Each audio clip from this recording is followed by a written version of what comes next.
Yan. So, let's start. Music 3, lesson number 3 for the second quarter. This is all about dramatic vocal forms. So, just review, no, last time, meron tayong different instrumental forms naman of the Baroque music last time. Naalala nyo pa ba yon? Concerto Grosso, Sonata, Baroque Suite. So ito yung mga different forms of instrumental music. But now this for this topic, okay, these are all about dramatic vocal forms naman. Kung meron kang instrumental, meron ka ring vocal forms. You have for this meeting, you have the Baroque opera, the oratorio, and the cantata. Okay? So yan. So let's start. So ano nga ba itong mga Baroque opera, oratorio, or cantata? Have you been in an opera house? Hindi ikaw yung inooperahan na opera or opera house, or have you seen a theater, or have you been in a theater? Anybody has been in a theater? Not yet. Not yet po. Not yet. No po. Um, have you seen a musical play before, or have you watched a musical play? Parang yung Ang Huling El Bimbo. Have you seen that? Ang Huling El Bimbo, the musical. Not yet. Some parts. Yun. Bootlegs po. Yes. Yan. So, ang simulan nito ay itong mga operas, oratorio, and cantata. Itong mga pinanunood natin na ngayon ng mga teatro, mga theater plays. Okay, ito yung genre natin ngayon, ito yung time natin ngayon. But before that, yung pinagmulan nila ay itong mga Baroque operas, oratorio or cantata. And this Baroque opera came from the Greeks. Yung theater plays nila during their time naman, during their time of the plate of Plato or Socrates. Meron din silang theater. So ang tagal na ng pinagmulan nitong mga to, no, nung opera. And para lang din tayong nanonood ng para lang din tayong nanonood ng mga pelikula, no? Parang ganun din to eh. Kaya lang, the difference is that yung sa opera, ano yun eh, filmed. So ibig sabihin, pag nagkamali ka, oh, cut, ulit. No, pag nag-shooting kami dati, oh, mali, mali, mali, ulit-ulit. Pero itong mga Baroque opera, oratorio at saka kantata, these are live. Bawal magkamali. O kung magkakamali ka man, kailangan hindi halata. No? So let's go. Let's start. Later on, we'll see the different examples of this opera, oratorio, and cantata, and what are the differences between these three.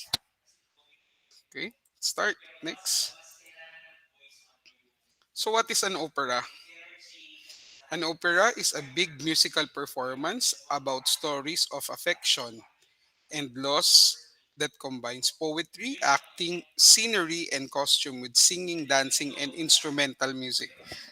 Okay, the performance is typically played in an opera house, accompanied by an orchestra or a smaller musical ensemble. So, yung opera, this is a big production, okay, in a big place, in an opera house. When I was in Taiwan, we had the chance to go to the opera house there, yung para talaga sa kanilang mga performances. So, yun, dito naman sa atin sa Philippines, they have now the Met, yung bago nating renovated na Metropolitan Theater, and they were also using the CCP, Cultural Center of the Philippines, na mga doon, na mga halls doon, no. So yan, usually diyan nagpe-perform ng mga operas. And ano ba makikita mo doon sa mga operas? O ano muna, what are the topics or the themes of the opera? Stories of affection and loss that combines with poetry, acting, scenery, and costumes. Now, it also has singing, dancing, and instrumental music. Okay? So yan. So talagang isang performance sila. Isang performance. May mga actors ka na dyan, may mga singers ka, may mga musicians ka, kompleto rekado. Isang buo. Okay? Okay, next. So, saan nang galing tong opera? Or bakit tayo nagkaroon ng opera? In the last decade of the 16th century, a group of musicians called the Florentine Camerata held a meeting in Florence, Italy. They were a small group of artists, statesmen, writers, and musicians who were largely concerned with the revival of the Greek dramatic style. So, Greek ang kanilang binibenchmark. Greek ang kanilang ginagaya. Gusto nilang i-revive yung kultura ng Griego, ng Greece. With their experimental attempt to revive Greek music, this made a way for the opera to be developed. The first known opera were Jacopo Peri's Daphne and Leoridas. I'm sorry for the term. I'm not that good in with this Italian words.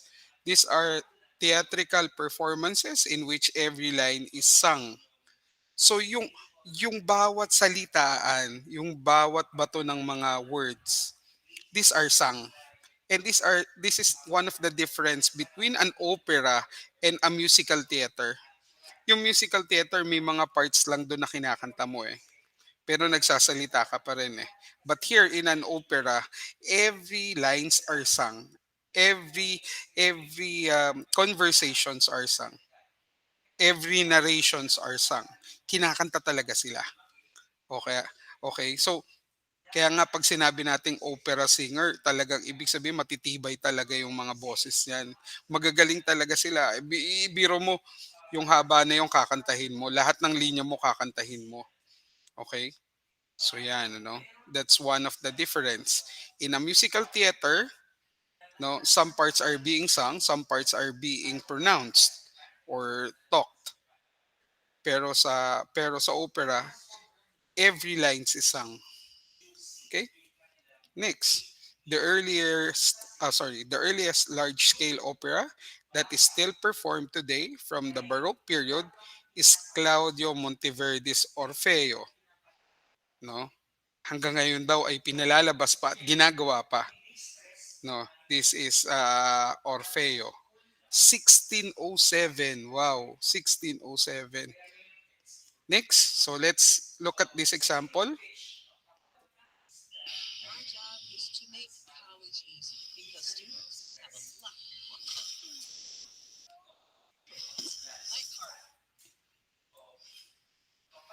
So look at this. This is an opera house. This is Orfeo.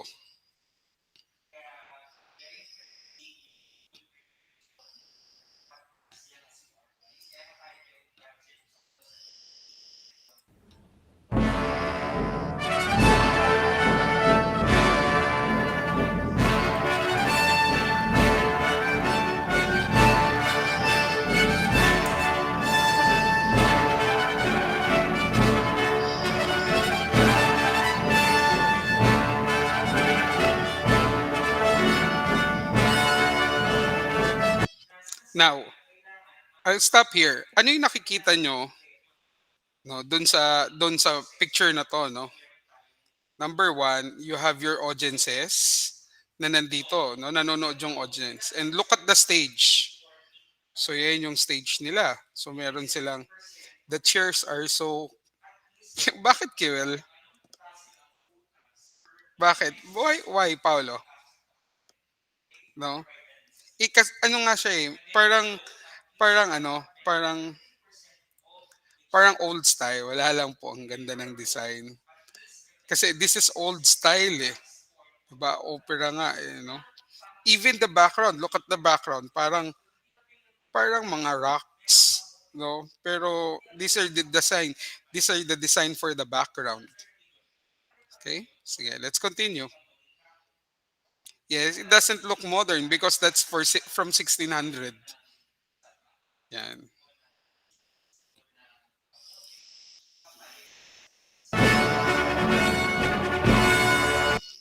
Okay. This part of it is what you call the pit. This is the pit. Okay? And in the pit, dyan yung nilalagay yung orchestra na tumutugtog or yung background music na nagsusupport doon sa opera. So yan, nandyan yung mga musicians and the conductor. So para nakikita ni conductor kung ano yung ginagawa nung nasa stage, okay, nakaharap din siya doon sa stage. And then yan, so all of the instrumentalists or the musicians follows the conductor. So nandun siya sa pinakaibaba. Okay, kompleto yan. Nandiyan lahat yung mga percussions mo, mga violin mo, nandiyan. Yan. So that's the pit.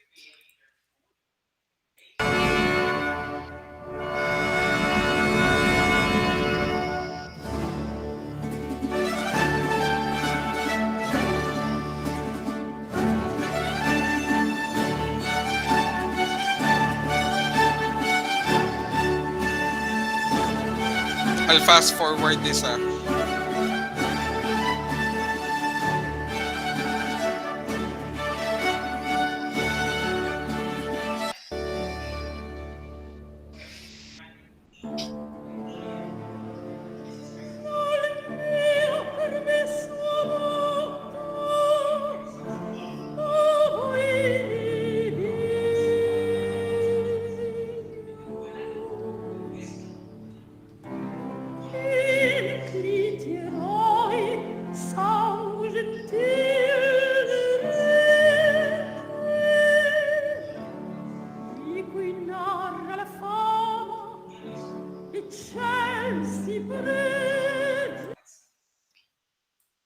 Any reaction kung paano siya kumanta or any reaction with the actress?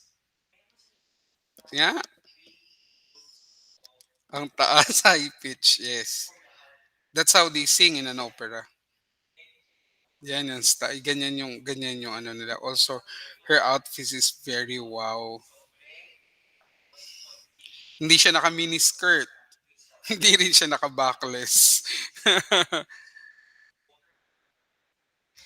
It sounds cool kasi ang controlled, but also too excess for me. Okay. So, yan, no? Nandun sa stage yung actress and hindi siya nagsasalita pero kinakanta niya. That's how you do an opera. I wonder how she control her voice like that. It's kind of cool because pinag-aaralan yun. That's why that's why in a conservatory, it's like a doctorate. It's like also a doctor, no? Kami, you have 5 years in diploma, and then you have 2 years for your masteral. Doctorate is up to 9 years in the Conservatory of Music. Yun lang pag-aaralan mo. It's all about music and how you sing these kinds. No, vocal music siya so pinag-aaralan mo talaga. And kasama doon yung how you control your voice. Hindi lang yung kanta ka ng kanta, tira ka ng tira.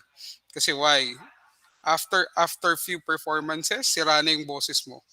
I was watching Lea Salonga when he was interviewed regarding her voice. Talagang nakakapaos daw talaga yung ginawa nila sa Miss Saigon. But yun nga pinag-aaralan nila, no? Nag-aaral sila kung paano mo maaano yung voice mo, makokontrol and paano mo mapapangalagaan yung voice mo. So yan. This is a typical example of an opera. Okay? Yan. So let's go. Next.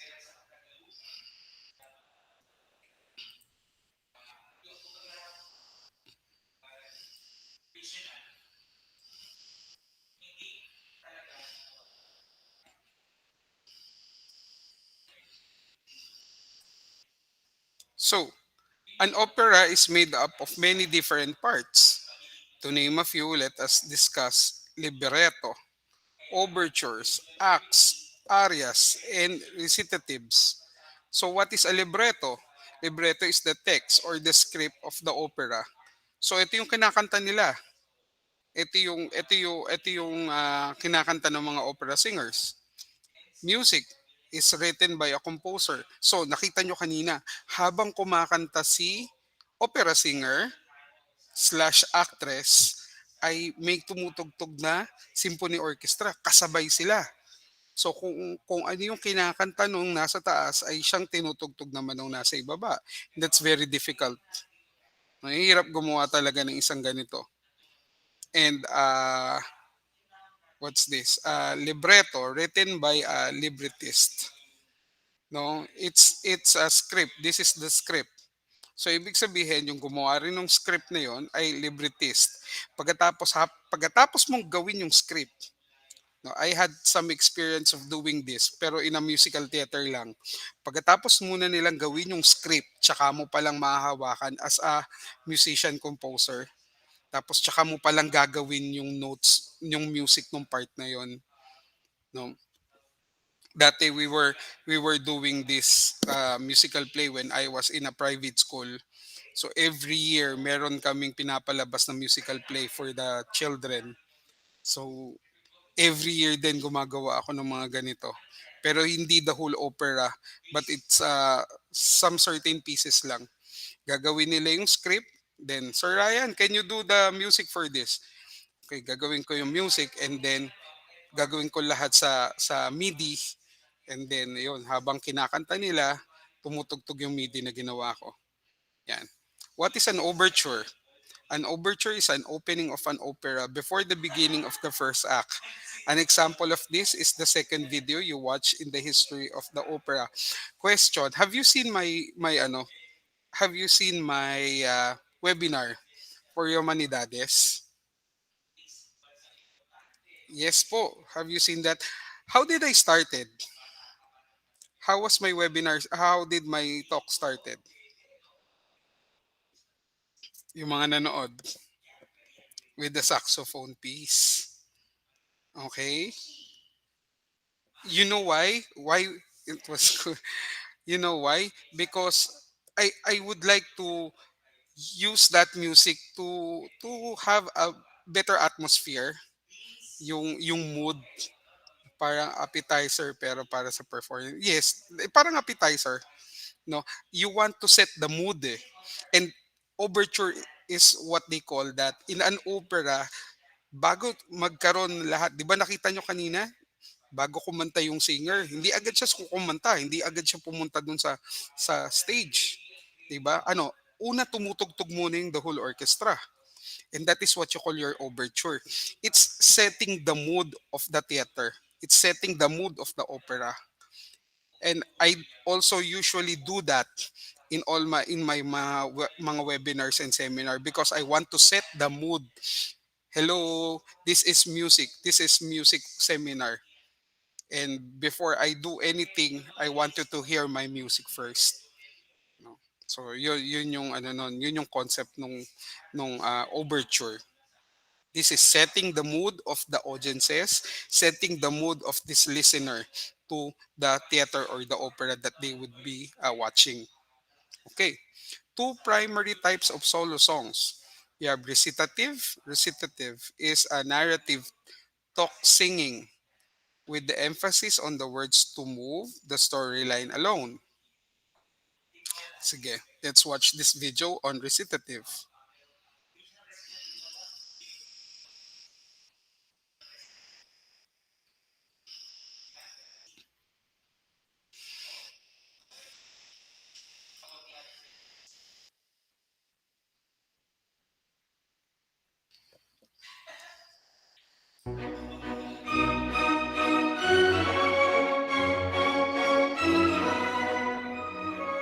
Opera is a combination of a written story and music with songs and a stage. The libretto is where it all starts, all the words. Did you know that it's not always the same person who writes the libretto and the music? It's true. The composer, person who writes the music, usually gets all the glory, but you can't have an opera without starting with a story. People have to have something to say. You know, people are singing almost the whole time in an opera. Sometimes that makes it hard to tell the story. You have to keep repeating yourself and sing what you just said in more and more complicated ways. Sometimes you just want to spit it out. Give folks the straight skinny. Tell it like it is. That's what the recitative is for. It's more like talking in operas, with very simple music, usually to move the story along quickly. Then they get back to the complicated singing. Il supervento amore delle saete mie le dà forza. Mai più non s'avanti della punta fatal alla nostrale. Anong kamukha ng recitative dun sa pinag-aralan natin? Guys, ang kamukha niya? Is that like chanting? No? Parang chanting lang siya eh, no? So, mahabang words, pero isang tono. That's chanting also. Diba? So yung recitative, you're singing, but this text that you're doing is like recitative. You're reciting, it's like chanting also. Yan, sige. Tuloy natin. Un sol pitontivale per ille accesi. Do you ever wish everyone else would just stop talking and give you a spotlight so you could say exactly what's on your mind? See, that's why I wish I were a character in an opera. The girl always gets to explain about her feelings and her poor broken heart in an aria. Everything else stops, and she gets to sing her heart out about how that boy done did her wrong, but one day they'll be together. Mesalanque tallalli, mesalanque tallalli, che devozione piacere. Mesalanco, mesalanti, io le devozione piacere.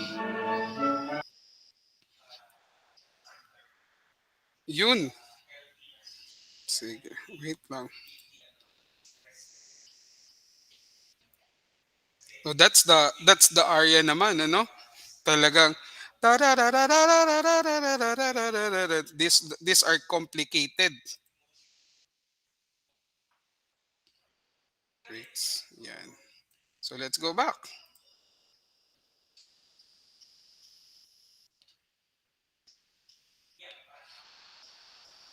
So this is all about the opera. Now, aria is a solo melody performed with accompaniment during opera performances and is usually a show-off vehicle for the singer. So, nakita nyo kanina yung aria, no? Why is it a show-off? Kasi mahirap talaga siya. You cannot sing an aria na you're not trained singer, no? Especially for the girls. Kasi talagang nagliliparan yung mga notes niya sa taas. Tapos nag-aano pa siya, no, parang may bending pa, no. Parang in our time yung mga bumabali ng mga boses, no, or yung mga whistle voices, no, yan. Yan. So that is aria. Show off. Kung may nagyayabang sa music, ito yung mga yon, ano, especially in vocals. And usually in a choir, when there is an aria part, they give this to the best choir members, the best soprano singers or the best tenor singer that they have. No, number one, because this is hard praises or hard parts. Yan. So other types, you have a duet composed of two singers, trio composed of three singers, a quartet, four, quintet, five, and an ensemble means a group composed of three or more singers. Ang chorus, it's a bigger group. Mas malaki na siya, a choir. Group of singers, actors playing crowd. And an act, a dramatic portion of an opera designated by Okay, so this is Act 1, this is Act 2, this is Act 3. Okay, yan. Next. Okay, so a while ago we were talking about an opera. So eto naman, iba naman to. This is an oratorio. And look at the difference, look at the difference of the two. An oratorio is also a large musical composition, but that is usually long and based on some biblical or religious events. So that's one of the difference between an opera and an oratorio. This is mainly more on religion, and that is me. Yung opera naman is about affection and feelings. No, it is a concert for voice and opera. Orchestra, and the story is told through music and not with scenery, costumes, and action. This is plain, no? Walang mga magagarbong bihes katulad kanina nakita nyo, no? No, and there's dito walang ganong actors no? Meron dito parang orator, nag-orate siya. Kinikwento niya kung ano yung kinikwenta niya kung ano nangyayari. And then there's a choir, a backup choir that would sing parts. And then there's also a pit with the different instrumentalist. Okay? Yan, sige. Sav. So, where did this oratorio came from? Saan ang galing yung oratorio? Okay? During the mid 1500s, Saint Philip Neri, founder of the Congregation of the Oratory, held religious meetings in Rome. These meetings were attended by many, which resulted to have separate rooms to accommodate the participants. The rooms were called oratory, from the Latin word oratorium, means place of prayer. The term would later be referred to oratorio, the musical performances presented during their meetings. Okay? The first oratorio is called representation of soul and body, and is written by Italian composer Emilio De Cavalieri. So, this is more on the religion, no? And yung oratorio nagsimula siya sa mga kwarto pala to. So, ito yung mga rooms, no? Room 1, room 2, room 3. But oratorio means house of prayer or place of prayer. So, doon nagsimula yung tinatawag nating oratorio. And every time that they have a meeting, okay, there's a musical performance being presented to all of them.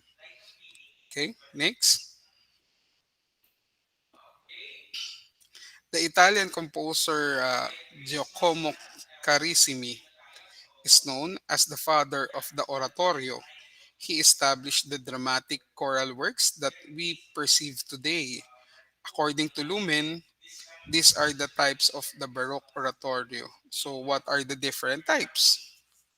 The Oratorio Volgare in Italian. The link below is an example. Watch the video.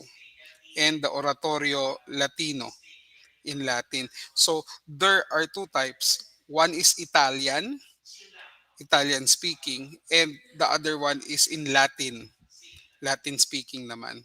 Okay? So let's start.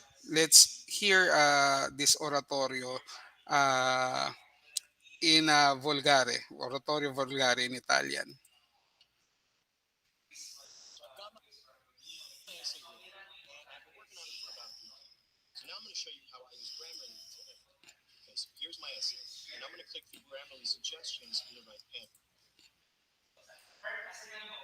Your sentence may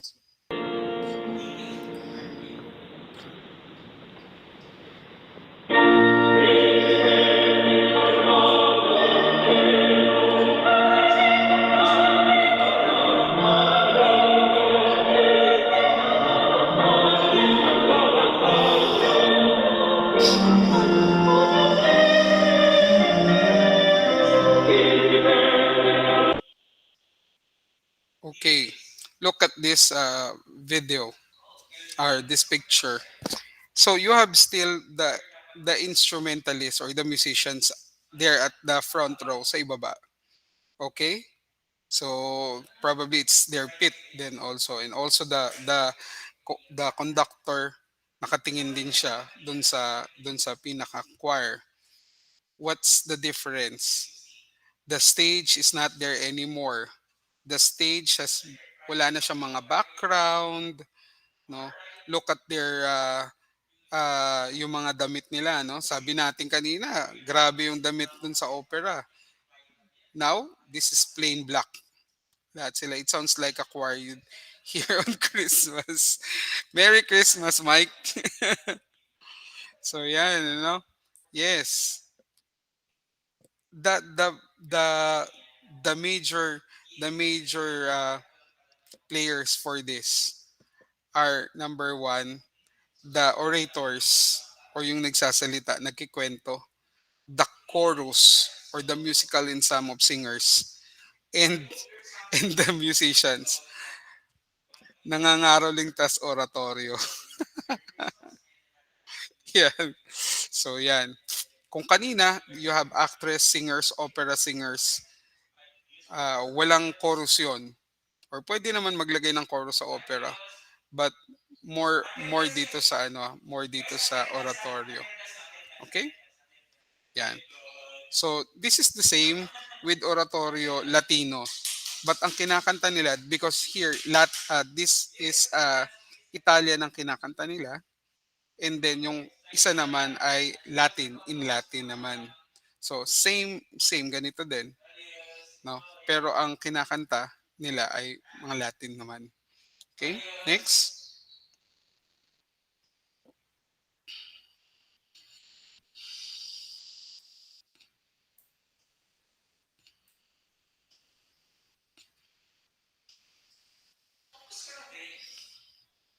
Now, oratorio.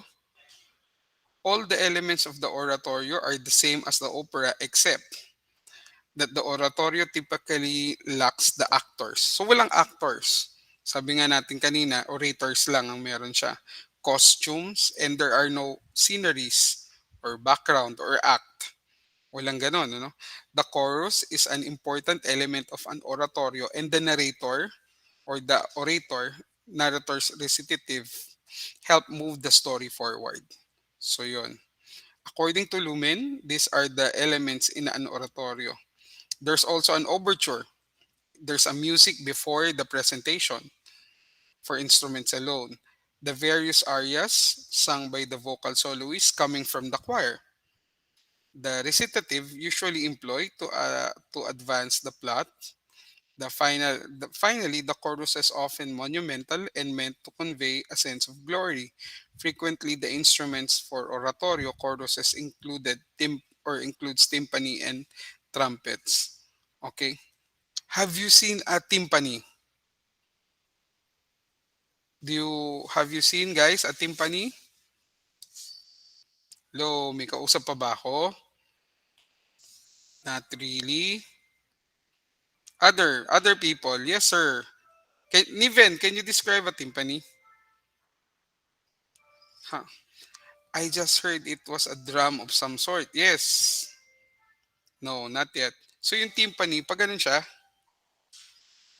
tapos flat sa dulo, parang malaking bongo. Bongo kasi straight na ganun eh. Bongo, ganun. Ito, nakaganon, curve yung ilalim. Para po siyang drum na weird. Yan, pag ganun siya. Then, pinapalo siya dito. And may tono siya. Yung tono niya, tinatapakan. Pag tinapakan mo, nagpapalit siya ng tone. So, ito yung ninatawag nating timpani. It's very big. It's usually very big. Yan. Sige, next. Now, let's go to a cantata. What's a cantata? A cantata is a short vocal arrangement accompanied by an instrument. It came from the Italian cantare, which means to sing. It is based on spiritual topic, but it's not narrative. Instead, it is a set of commentaries set to music and is written for worship to God during service. It's not narrative, walang kunikwento, but more on documentary or commentary. Okay, what's the difference between a cantata and an oratorio. Oratorio is much bigger, mas maraming tao, mas maraming tumutugtog. A cantata is lesser, okay? It is like a homily in song form. Okay? Probably yes, because it's a commentary, no? But this is way uh different from an oratorio because mas maliit siya. Okay? So usually yun yung difference. So an opera is the biggest one in the three musical performances, and then the oratorio is all about religion, and a cantata is a smaller oratorio or a small oratorio. So those are the different forms of vocal performances during the Baroque music.